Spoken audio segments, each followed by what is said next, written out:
we're going to get started with today's edition of MCC's Community Town Hall. The purpose of this meeting is for you, the community members, anybody in the community, that includes employees and students, to share their suggestions to help reinforce our new strategic plan so that it's right on target for meeting community and student needs. There's more information about the process on our website, but I'm not going to go over that right now because today's meeting is all about you and your suggestions and what you think it takes for MCC to be the best. To get us started, here's Dr. Dale Nesbury, President of Muskegon Community College. Thank you, Tina, and thank you all for being here. As Tina noted, this is about you. This is about your input in terms of getting us to the next level. Some of you might have already read or heard that some out there believe that we already are the best community college, either in the state or one of the best colleges in the nation. There are different organizations that have different metrics for those kinds of things, but we're never satisfied. And what this process is about is you helping us help you to move us to that level. Next slide, please. So most of you, if you're familiar with the college, and I know most of you on this Zoom are, you understand our mission and our vision, our values. Our vision is where we're going, our mission is how we're getting there, and our guiding values is what drives us. Well, you'll see embedded in any of these statements, or all these statements, is equity, it's inclusive, it's students, it's helping our students prepare for working for business leaders like I saw Christine Robert out there and Jim Edmondson. I saw him there as well.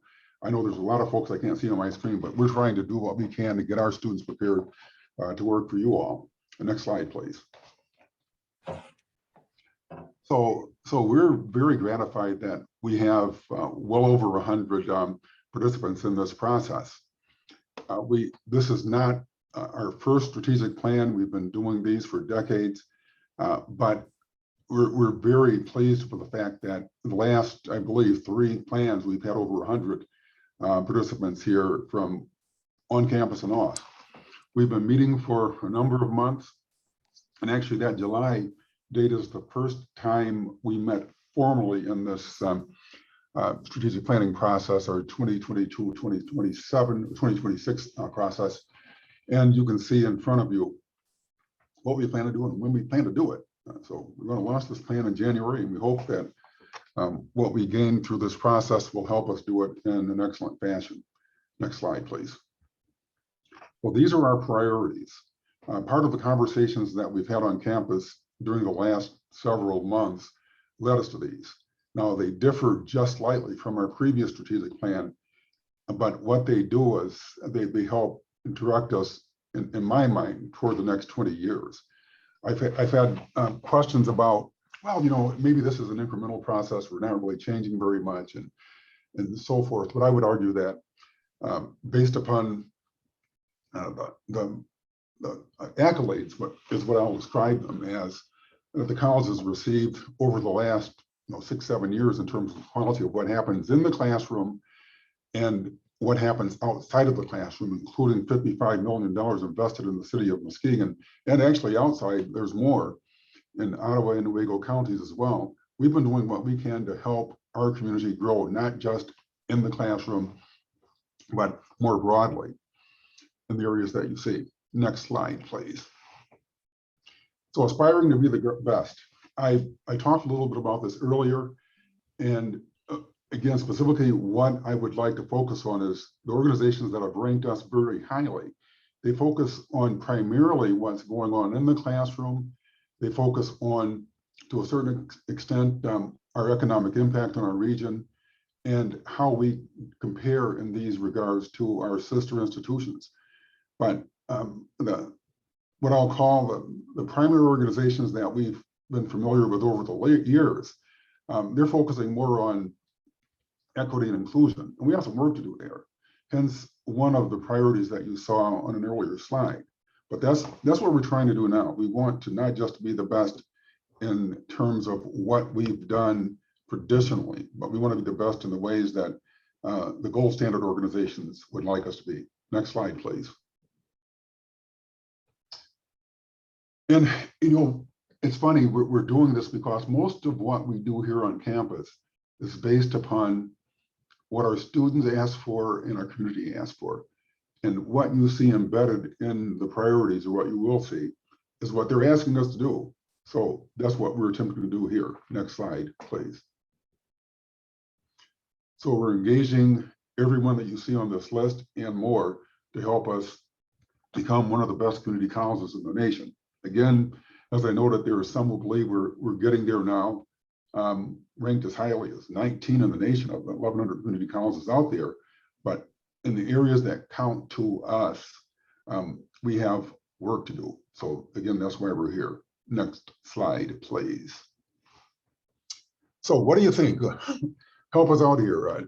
Tina's going to walk you through, Tina D, our Director of Strategic Initiatives, is going to walk you through a series of priorities and questions around those priorities.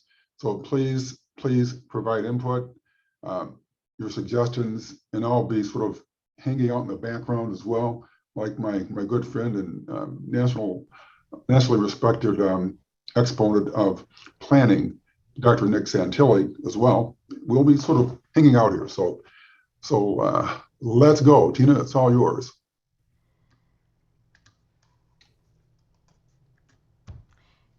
So this is your session to share your ideas.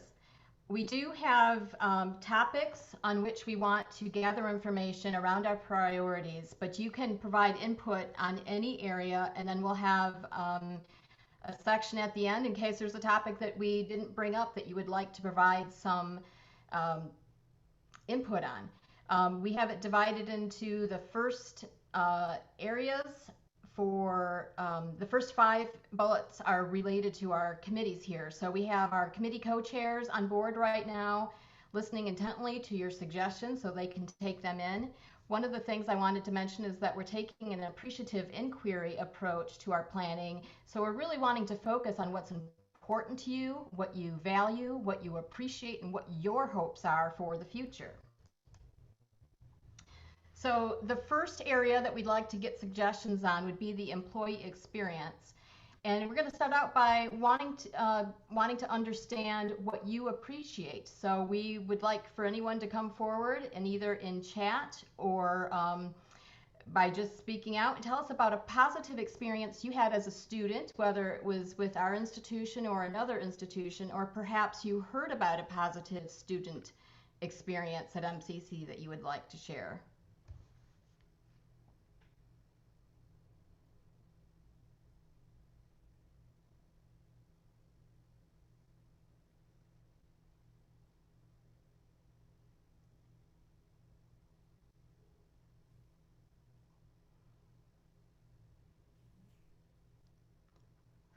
Well, I if would that doesn't gather.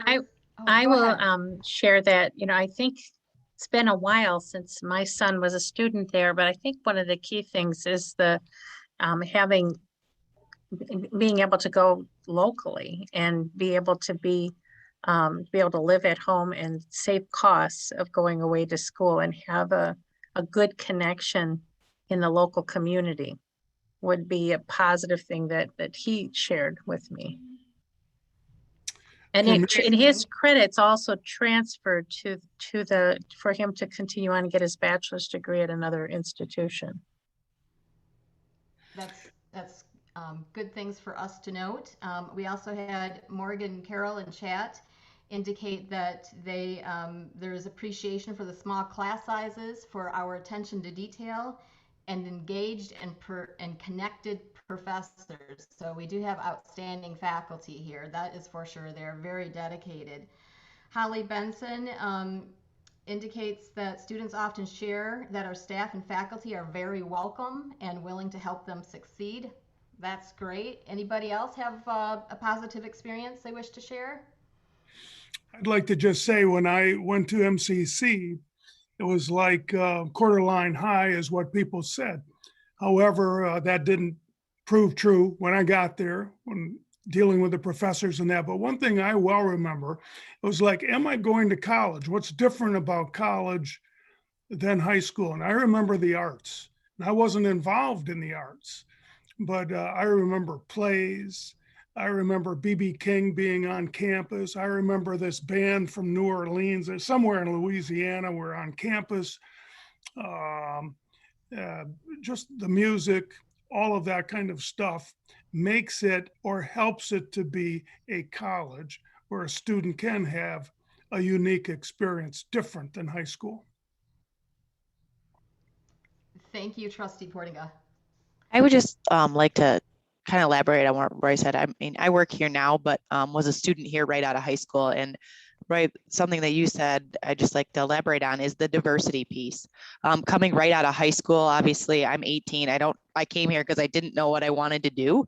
And to have the age gaps, me being 18 and another colleague of mine was in one of my classes who I now work with, right? So she was an adult student going back.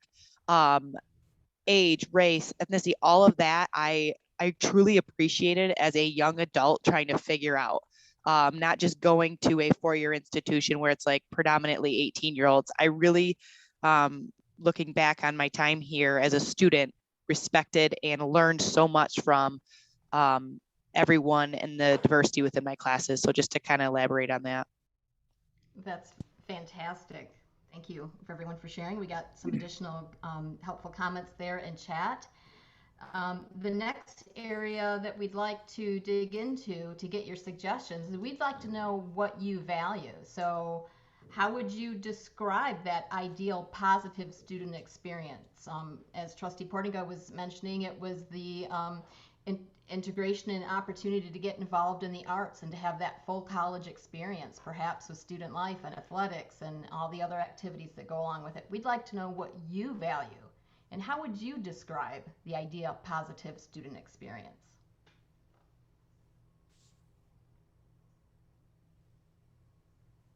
Tina, Dan Myers, I value the ability for us as an institution to do what the student needs, to be flexible. I think the flexibility is extremely important. We have a student who actually is going into a different area of music production now. And strangely enough, it's because of the pandemic. If that would not have happened, he would not be moving on to what he's going to be doing. So we are able to be flexible and meet our students' needs. I firmly believe, and I think that's really important. This young man's going to have a career out of something that, back in February of 20 or whenever, 20, I guess, he wouldn't have been pursuing what he's going to do now. So students value the flexibility. Yep. And how we're able to adapt to evolving needs. All right, thank you. Anyone else would like to share something about what you value or Tina, an ideal this is Chris positive Patterson. experience? This is Chris Patterson. I think one of the things that I value the most is that at MCC, we can bring students from less than desirable backgrounds and provide through occupational training a way for them to improve their situation and to take pride in what they're doing in the community. Excellent.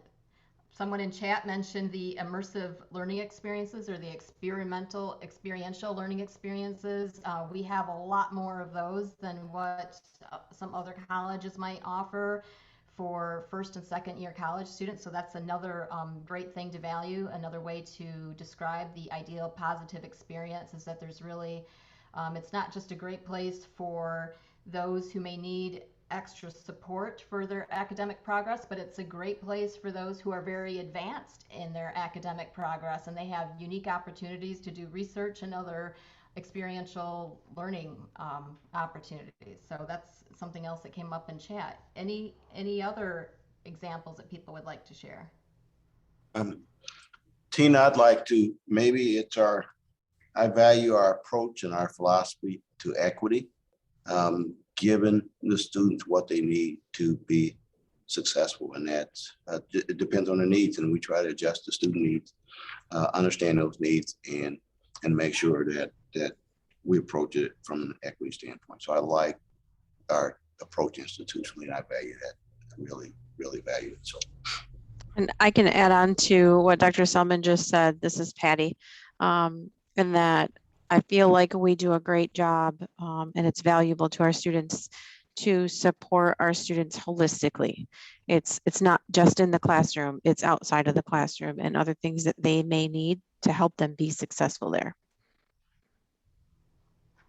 Something I valued, and I don't know how much we have of this anymore, but every semester I would take a night class. It would help my part-time job that I was doing. But the night classes, 3 hours, all of back to back, get a class done per week. We always had the biggest diversity of ages, economic backgrounds, etc., in the night class. Now, I realize with online and hybrid, etc., I don't know how we do that anymore, but I still got so much value out of those classes dealing with, again, those different groups. Excellent. Thank you. Jen had her hand raised. Would you like to share your thoughts, Jen? Yes. Can you hear me? Yes. Thank you. I just got this all working just a second ago. So my biggest concern, I'm a parent. My oldest right now is in high school. And my daughter did express to me in the last couple of months that she, just like an earlier speaker, had expressed the interest in staying around close to home. And I'd love to have her around for a whole nother year. But we are concerned about the, just like a lot of other people, and I hate to bring it up, but we're just worried about the vaccine mandates with everything right now. And I know your college is not mandating that currently, but I'm just wondering if you know anything about that for the future. That for us is the first question we ask before even considering a college right now. So we hope to go to MCC, but if that is something that is in the future for the college, that will be something that we will, it's not going to be something we consider, you know what I'm saying? We're not going to be going to the school if that is something that is going to be adopted. So just wanted to ask you about that and put it down for a concern that we have as a family. Sure, this is Dale Nesbury. I'll respond to that. Right now, it's not in the future, but we are examining the Delta variant. We're examining issues as they come to us. Currently, there are 700 of the 5,400 colleges and universities in the nation that do have a mandate currently. So we do have a mask mandate, and haven't made that decision at this point. If things get worse, we may go in that direction. But right now, the answer is no. Thank you. You bet. This is Pamela Smith, and I like to say the thing that I value in recent years is our partnership with many other institutions. I think few people know that there's a partnership with Michigan State University, agriculture program, and many of those students are coming into our business department, taking our entrepreneurial classes. So I think that those partnerships are so valuable, and I don't think a lot of people realize that those partnerships are ingrained into our institution, whether you're talking about Western or Michigan State. Very valuable. Thank you, Dr. Smith. I think Irene had her hand up, and then we're going to move on to the next topic, which is your hopes for the future regarding the student experience. Irene, did you have something you wanted to share? I did. Well, first, I just wanted to say that we do continue to have night classes, and we continue to look at that. Board member Portinga, and look at, having an online, a day session, and then a night session at least once during the year for the vast majority of our classes. And our daughter went from MCC, she was in the early college program, and then went to Davenport University. And with the pandemic and such, and even before the pandemic, she said, Mom, they just don't teach there like you guys teach here. And she said, you know, and she said from friends of hers, you know, there's an emphasis in a university setting oftentimes for research. And sometimes that, you know, makes the emphasis on teaching not as prevalent as it seems to be here. And we talk about teaching and learning a lot. And I think that's one of the huge advantages that we have that we can offer students. And that was, you know, she said, I really miss that. I mean, she said, even in some of her online classes, she doesn't have any lecture or anything to even have any human interaction. So I think that's an advantage we have or benefit. So this is where we need your suggestions. So when it comes to the student experience and goals related to improving the student experience, in the chat box, please write down any suggestions, any suggested goals you have for a specific goal that would improve the student experience. So if you could write those in chat, we'll make sure that those go to the Student Experience Committee co-chairs, and that will be included in their discussions going forward for our new strategic plan. So now we're going to go on to the next topic, which is student success and assessment. And this is all about the data and how we are measuring the success of our students and programs. So we'd like to know if there's anything in particular that someone appreciates about our student success efforts.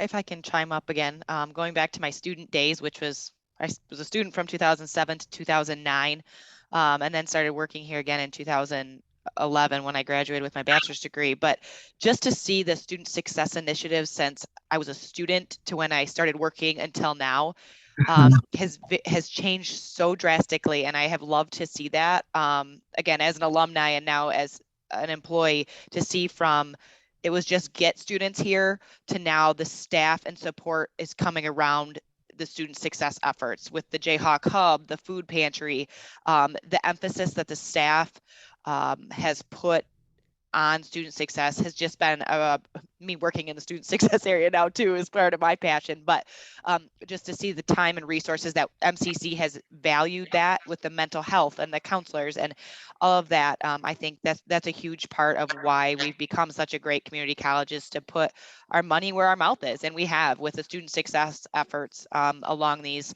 time that I've been a student, which we didn't have a lot of that until now. It's been a breath of fresh air. So I just wanted to add that. And Lori, you had something you wanted to add to what you appreciate about student success?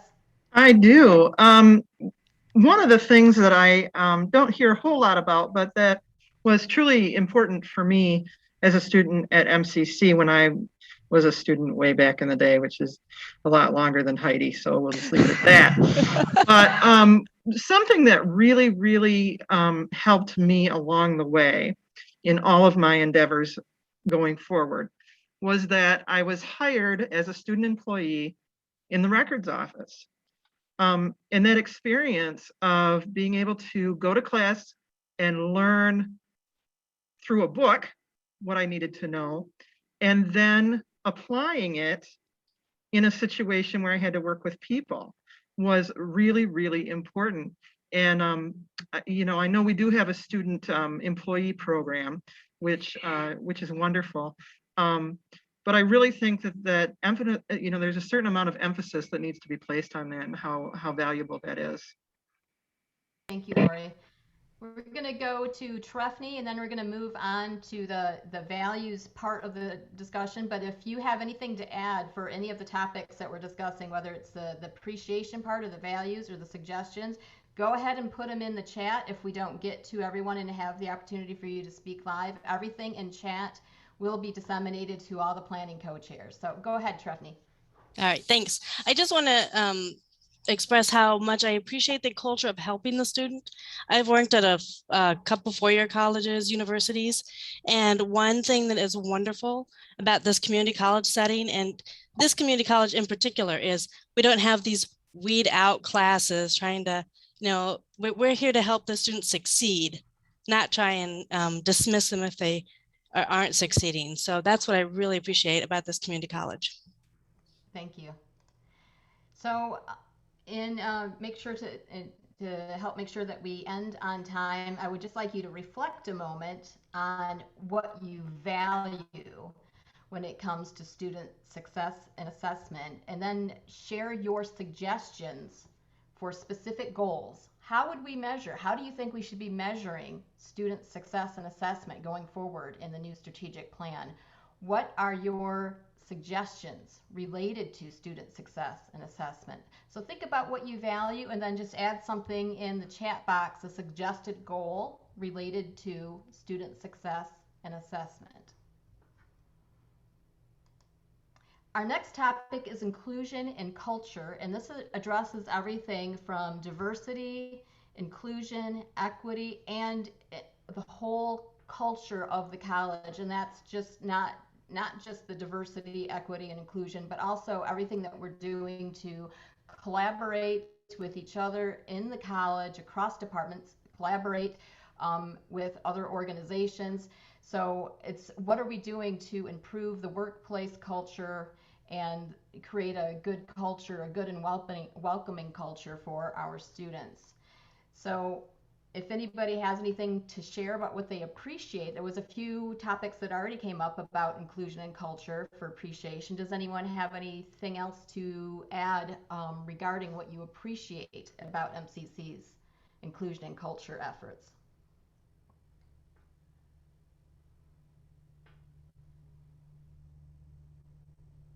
I appreciate the work that Jimmy Booth and others in the athletic area have put forth in terms of opening opportunities for many young men and women who otherwise would not have the opportunity. And for example, I mean, over the years, I've had usually a group of basketball players in my human relations class, and to get to know them, I mean, to just know that some of them have been, are from like Detroit, and have, witnessed killings and just otherwise, would not have had the opportunity to come to school, and to just be able to shepherd them and hold them accountable, but also meet them where they're at has been really rewarding for me personally. Excellent. Thank you for sharing that. Yes. Hello. So, hi. As we did with the last topic, hi. Hi. Is that you talking, Barbara? Nope, this is Yolanda talking. Oh, okay. Sorry, I couldn't pick up where the voice was coming from. Go ahead. I don't know why my picture's not showing, but I appreciate, I see that you went you changed the slide, but I appreciate the college actually taking the time to look at the diversity and inclusion and the culture of the college, because it's so important that the students that come into the college have people who they identify with and who they have similar cultural backgrounds, and just so that they could understand and feel accepted in an environment, not because of things that may the differences, but because of the differences. And sometimes students who don't look like me or who don't look like other instructors are not successful because they don't understand. So I appreciate that we're looking at our college to diversify, and so that we can, we can be better and we can have a better understanding of all of our students that are in the community. Thank you. Gina, could I, this is Dale Nesbury again, could I respond partially to the good professor's comment? And then I see a couple of comments. I see Rich Houdeman's asking about where we are with respect to the timing of our DEI director, chief diversity officer, and aspirations around that. That position will be filled as of the 20th of this month. Ken James, who some of you know, the current director of inclusion with the Grand Rapids Chamber, is coming back to Muskegon. Guys originally from San Diego, live all over the country, mainly more recently in Muskegon and GR. is a well-known leader, trainer in these areas, and he'll be the primary face of these efforts. We've also done some fundraising in that regard, and we will have staff for him based upon the fundraising that we've done to help train up business leaders who are employees and businesses who are doing the work. And I know that there are a couple of those businesses on this call. I know Christine Robert is one of them. Arconic, Howmet Aerospace, Shape Corporation, City of Muskegon. There's many who have contributed to this. And again, this is not just a race and ethnicity. Many of these companies have plants in Germany and Korea and China, around the world, and their employees have to be able to compete on an international basis. And if their perspective is not broad, that puts them at a disadvantage, excuse me, and they know this. So that's one of the reasons that they've been asking us to go in that direction. So hope that responds. And sorry to take over for a minute. Tina, back to you. So as we did in the last topic, I would just like you to reflect on what you value and what would be the ideal institutional culture, and then in chat, share your specific suggestions for goals related to inclusion and culture for MCC's next strategic plan. Our next topic is technology and facilities. That is something that has evolved greatly over the past 2 years, and thanks to our integrated planning efforts, we had a robust foundation for our ability to pivot. We added 18 new objectives to the plan to support that going forward. We want to continue being flexible with what students need out of their technology and facilities. Running low on time, so I just would like you to think about what you appreciate. You can share your topics in the share your appreciation in the chat. And then this time we're going to do a little bit different. I'd like you to reflect on what you value, and if anyone has any specific goals they would like to suggest related to technology and facilities, let's hear from a few people about specific goals related to that area.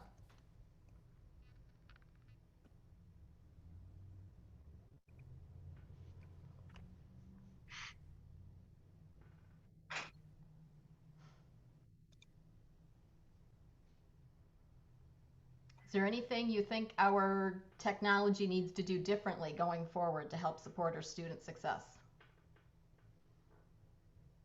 It seems that we need to continue to, I'm not sure if we have any computers left that students to loan out, but students certainly have taken advantage of that program. And when your student, when your computer takes a dump and then you can't, do your homework, it's just really hard, whatever type of class that it's on. So I appreciate that we've really started to look at that, and that we continue to train our instructors and to offer classes in a variety of options, because that's what students they really appreciate that. Dr. Wilson, our Chief Information Officer, are you on the line? Can you address where we are with the status? I know we had 100 laptops available to loan for students, and also hotspots. We do, and we still have more laptops available for students to be checked out if they're in need of one. We have hotspots available for students if they live in an area where they don't have a good internet connection but could get a good cell signal. And for those students who live in an area where even if they had a hotspot, it wouldn't work, we have our information commons set up so students could attend a remote class on campus. So it's set up with webcam and headsets and dividers between the stations for some privacy. So you can attend a Zoom synchronous class on our campus if you're not able to make use of one of our hotspots. Thank you, Dr. Wilson. Dr. Wilson's also one of the co-chairs of the Technology and Facilities Planning Committee, so he'll be keenly watching the chat for your suggestions. I also wanted to mention that Patty Davignon from our Student Success Department was just reminding everybody that if there is a student who needs help with technology, that they are able to submit a care report and get assistance. So we are responding to all student care reports, whether it's self-directed or whether their instructors are submitting the care report. We're trying to help, as was mentioned earlier, we're trying to help students holistically from any angle that might be, whether it's connecting them to resources in our Jayhawk Hub to get food, or assistance with housing, or mental health, or technology. Lori, you had something you wanted to add? I do. I think that it's important to remember our outlier facilities. Of course, that's close to my, near and dear to my heart because I'm in Fremont. That our technology standards maintain the same as what the main campus is receiving. We have a really nice little campus over here in Fremont. And so far we've done well. So far we've been able to get what we need. And I know it's difficult. I know it's hard to come to these facilities that are farther away. But it's important for our students that they receive the same exact technology benefits that they could get at the main campus. Thank you, Lori. If anyone else has any specific suggestions for technology and facilities for our new strategic plan, please note those in chat. But right now we're going on to our next to last topic, which is community outreach and engagement. So we, as a community college, we say community is our middle name, and those relationships are very important to us. Those relationships help make sure that we're meeting community needs, but also working with the community. We're able to partner with some organizations like at the Jayhawk Hub, for example, and make sure that we're connecting our students to the resources they need. So if there's something in particular that you appreciate about our outreach and engagement efforts, I'd like to hear from, we'll just hear from one person right now, maybe someone that we haven't heard from yet, if anyone has anything they'd like to share. And then we'll go on to the next topic. Would anyone like to share anything about what they appreciate with our community outreach efforts? Christine, perfect candidate for this. Yeah, so obviously, there's a long history of the community college engaging in the local community, and certainly want to do a shout out of thanks and appreciation for your support of United Way, but all of the programs in the community, and so many of the agencies that are connected with United Way are so appreciative of your commitment to help in so many ways, whether that's in training or having staff that are engaged in the work or on boards and committees. It really helps really broaden the perspective for all of those groups of the needs of the students, so that we can be more helpful at the same time. So thank you for that. Oh, thank you. So reflect on what you value and what do you think some of the ideal results would be from our outreach and engagement efforts. What would you like those outcomes to be? What would be ideal for our students and to support their success? So reflect on what you value, what you think some of the specific outcomes should be, and then share your suggestions for the strategic plan. So I'll go to that slide, but first I'd like to hear from James Edmondson. Hi, yes.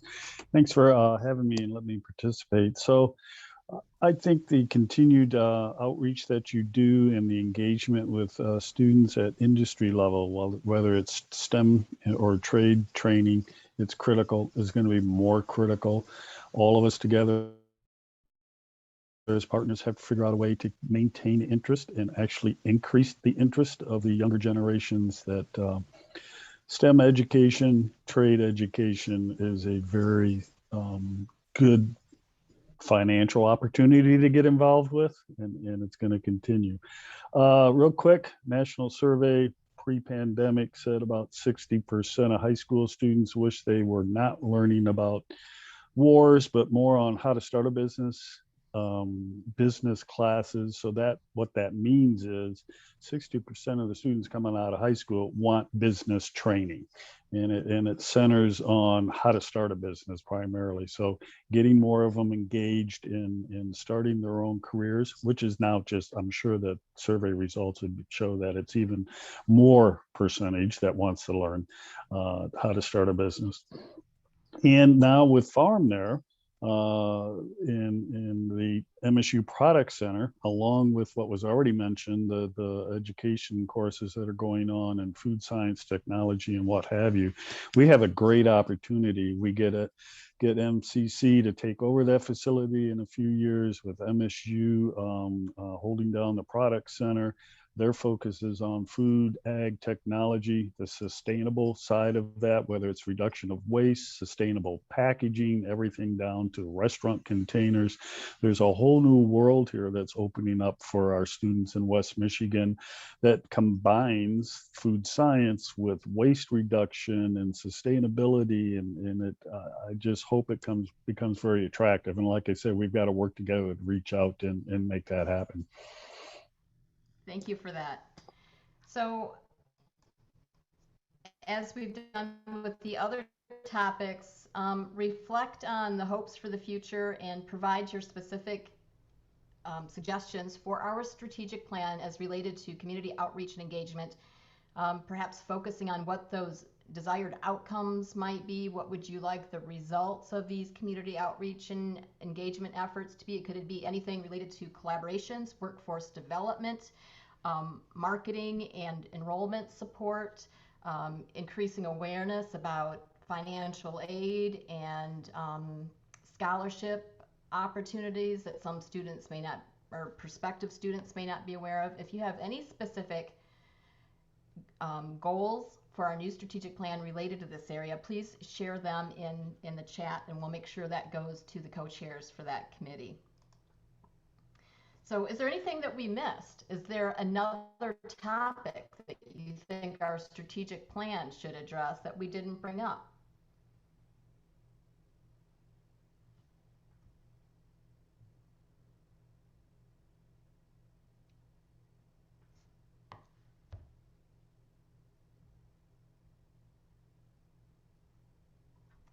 If you can't think of anything else right now, there will be the opportunity. You can provide feedback throughout the entire process. If you go to our website and go to muskegoncc.edu/aspiring, that is our strategic plan website, and there is a link on that page for to provide your input. So there's going to be input welcome throughout the entire process.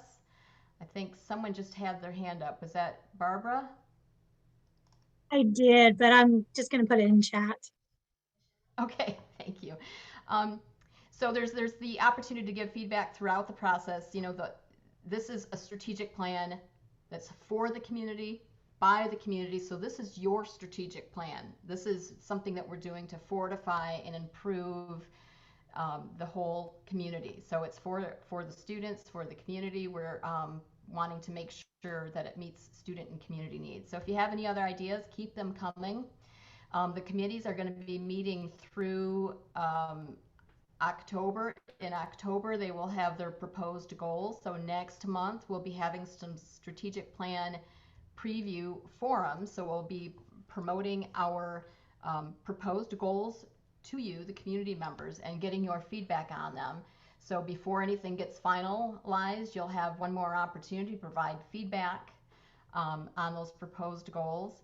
And then the teams will be working on the implementation plan so that we'll be all set and know what our measurable objectives will be before the plan launches in January. So I'm just going to turn it back over to Dr. Nesbury at this point for his closing comments. Well, thank you, Tina, and thank you again to everyone on this call. These are 1 hour sessions, but I would strongly direct you to our website. Our committee is on the website, contact information. Just go to the website, type in strategic plan. You'll see this process pop up, and contact anyone on the list, including myself, Tina D, and others who are involved. this is the way that we help improve the college, and this is the most important thing in my mind that we do here on campus. So thank you again, and I will see you along the way.